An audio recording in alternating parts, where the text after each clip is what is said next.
Praise Lord, brothers and sisters. கர்த்தர் ஸ்தோத்திரம். இன்றைய நாளின் தேவ வார்த்தையை உங்களோடு பகிர்ந்து கொள்வதற்காக நான் மகிழ்ச்சி அடைகிறேன். இதன் மூலம் தேவநாமம் மகிமைப்படுவதாக.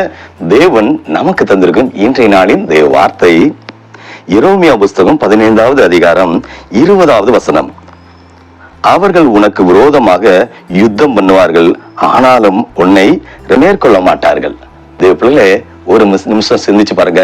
இந்த உலகத்துல ஒருவேளை நீங்க தேவ பிள்ளைகளை ஸ்கூல்ல படிக்கலாம், காலேஜ்ல படிக்கலாம், ஏதோ ஒரு வேலை செய்யலாம், இல்ல ஊழியம் செய்யலாம், பிசினஸ் பண்ணலாம். எது செஞ்சுக்கிட்டு இருந்தாலும் நீங்க இருக்கிற இடத்துல உங்களுக்கு அநேக விரோதிகள் இருப்பாங்க. அப்படித்தானே? தேவ பிள்ளை, இந்த வசந்தம் முழுவதும் ஒரு தடவை வாசிப்போமா? உன்னை இந்த ஜனத்துக்கு எதிரே அரணான வெண்கல அலங்கமாக்குவேன். அவர்கள் உனக்கு விரோதமாக யுத்தம் பண்ணுவார்கள், ஆனாலும் உன்னை மேற்கொள்ள மாட்டார்கள். உன்னை ரட்சிப்பதற்காகவும் உன்னை தப்பி வைப்பதற்காகவும் நான் உன்னுடனே கூட இருக்கிறேன் என்று கர்த்தர் சொல்லுகிறார். ஹல்லேலூயா. யாருக்காச்சும் விரோதி இல்லைன்னு இந்த உலகத்துல சொல்ல முடியுமா? ஆண்டவராகி இயேசு கிறிஸ்து உண்மை ஒத்துமா ஊழியத்தை செஞ்சாரு.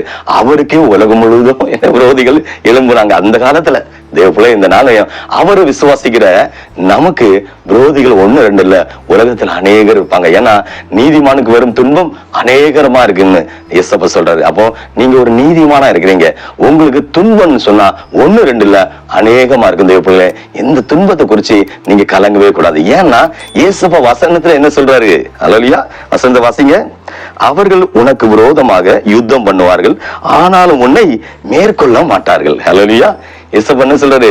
யுத்தம் பண்ணுவாங்க, சண்டைக்கு வருவாங்க, பிரச்சனை வருவாங்க. நீங்க ஒருவேளை நீங்க ஒரு முன்னேற்றத்து அடுத்த ஸ்டெப்புக்கு நான் போலான்னு இருக்க நேரத்துல காலை வாரி விடுறதுக்கு, எப்படி இடறி விழுறதுக்கு பண்றதுக்கு எல்லா இடத்துலயும் நீங்க எந்த இடத்துல இருக்கீங்கன்னு தெரியல, எல்லா இடத்துல நீங்க எந்த தொழில் செஞ்சாலும் எந்த வேலை செஞ்சாலும் அங்க ஆட்கள் இருப்பாங்க. ஆனா அந்த இடத்துல நீங்க நீதிமானா உண்மை உத்தமனா இருங்க. ஆண்டவர் உங்களுக்காக யுத்தம் செய்வார். ஹல்லேலூயா. உங்களுக்கு யுத்தம் செய்யறதுக்கு யாருமே இல்லை, எனக்கு உதவி செய்யறதுக்கு யாருமே இல்லை. அந்த அதிகாரிகளை எனக்கு சப்போர்ட் பண்ண மாட்டாங்களா? அந்த அங்கிள் எங்களுக்கு சப்போர்ட் பண்ண மாட்டா, அந்த ஆண்டி எங்களுக்கு சப்போர்ட் பண்ண மாட்டாங்களா? அவங்க இவங்க மனுஷனை பாக்குறாங்க, மனுஷியை பாக்குறாங்க. ஏன்னா நீங்க இடறி போயிருவீங்க. தேவ பிள்ளைகளே, ஆண்டவரும் ரட்சகருமாகிய இயேசு கிறிஸ்துவை நோக்கி பாருங்க. அவர்தான் நமக்கு தாயும் தகப்பனுமானவர். உண்மை உள்ளவன தேவன் ஆசீர்வதிப்பார், செழிப்பாக்குவார். ஆனா நீங்க பயப்படக்கூடாது. ஏன்னா நீங்க ஆண்டவர் பிள்ளைகள் உண்மையா இருந்தாலே ஏசப்பாக்கு அவங்களதான் பிடிக்கும். ஆண்டவர் மோசமான ஜனங்களை வெறுக்கிறவர்.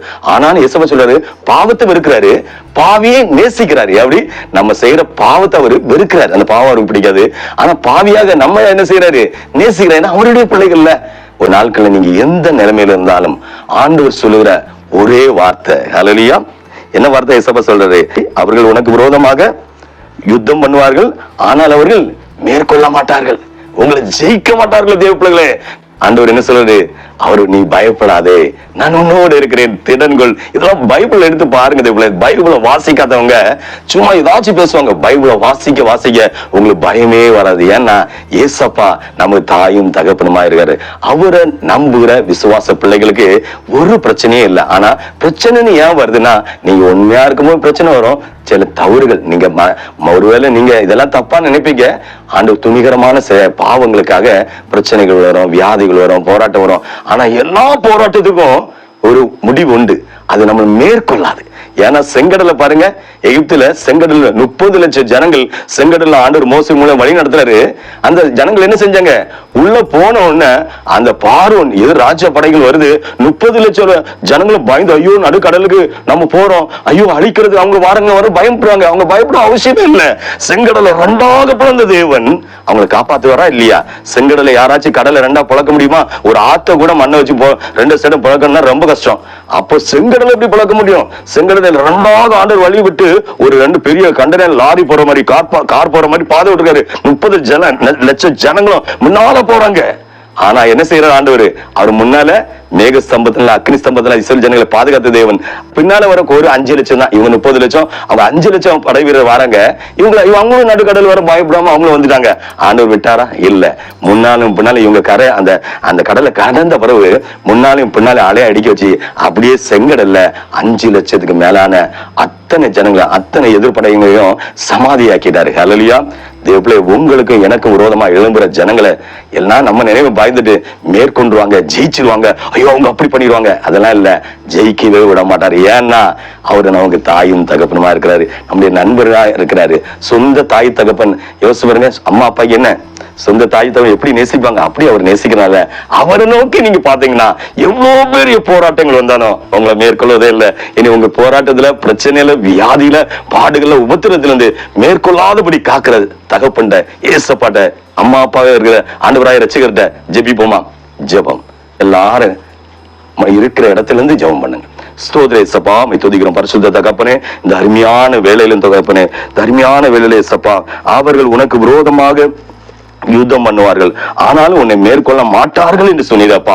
இந்த ஜனங்கள் இந்த செய்தியை கேட்டு பார்த்து கொண்டு ஒவ்வொரு தெய்வ பிள்ளைகள் வாழ்க்கையில எவ்வளவு பிரச்சனைகள் இருந்தாலும், எவ்வளவு போராட்டங்களா இருந்தாலும், வியாதிகளா இருந்தாலும், அவங்க ஆஸ்பத்திரியில இருந்து இந்த செய்தியை கேட்கிறாங்களோ, இல்ல வாகனத்துல இருந்து கேட்கிறாங்களோ, இல்ல ரெஸ்ட் டைம்ல வீட்டுல இருந்து கேட்கிறாங்களோ, ஆபீஸ்ல இருந்து கேட்கிறாங்களோ, எந்த சூழ்நிலையில இருந்து கேட்டுக்கொண்டா இருந்தாலும் அந்த தெய்வ பிள்ளைகளுக்கு நெருக்கடிகள் எல்லாம் மாற்றி ஆண்டவரே உங்களை ஆசீர்வதிப்பீராக, பிரச்சனைகள் எல்லாம் மாற்றுவீராக, போராட்டத்தினாவே மாற்றுவீராக. பிசாசின் தொந்தரவு இருந்தால் அதை நசரேயன் இயேசுவின் நாமத்தில் அப்புறப்படுத்தி போட்டு தகப்பறேன். இந்த வேலையில அந்த ஜனங்களுக்கு ஒரு சமாதானத்தை கொடுங்க, சந்தோஷத்தை கொடுங்க. இல்லாமை, வறட்சி, போராட்டம், ஆண்டவரே வேதனைகள், நோம்பலங்கள், அவமானங்கள், ஆண்டவரே வெட்கப்படும் சூழ்நிலை இருந்து இயேசுவின் நாமத்தில் அவங்களை ஒரு விடுதலை உண்டாக ஜெபிக்கிறேன் தகப்பனே. ஆண்டவரை ரட்சிக்கிறோம் இயேசு கிறிஸ்து. இந்த நாள் இந்த தேவ பிள்ளைகளுக்கு நீரே தாயும் தகப்பனுமா இருந்து ஒரு விடுதலை கொடுத்து ஆசீர்வதித்து உயர்த்தி மேன்மைப்படுத்துகிறாக. பிசாசு மேற்கொள்ளாதபடி, பிசாசின் கூட்டத்தார் மேற்கொள்ளாதபடி இந்த ஜனத்தை பாதுகாப்பீராக என்று மீட்பர் இயேசுவின் நாமத்தில் ஜெபிக்கிறேன் ஜீவனுள்ள பிதாவே. ஆமேன், ஆமேன், ஆமேன். ஹல்லேலூயா, ஹல்லேலூயா.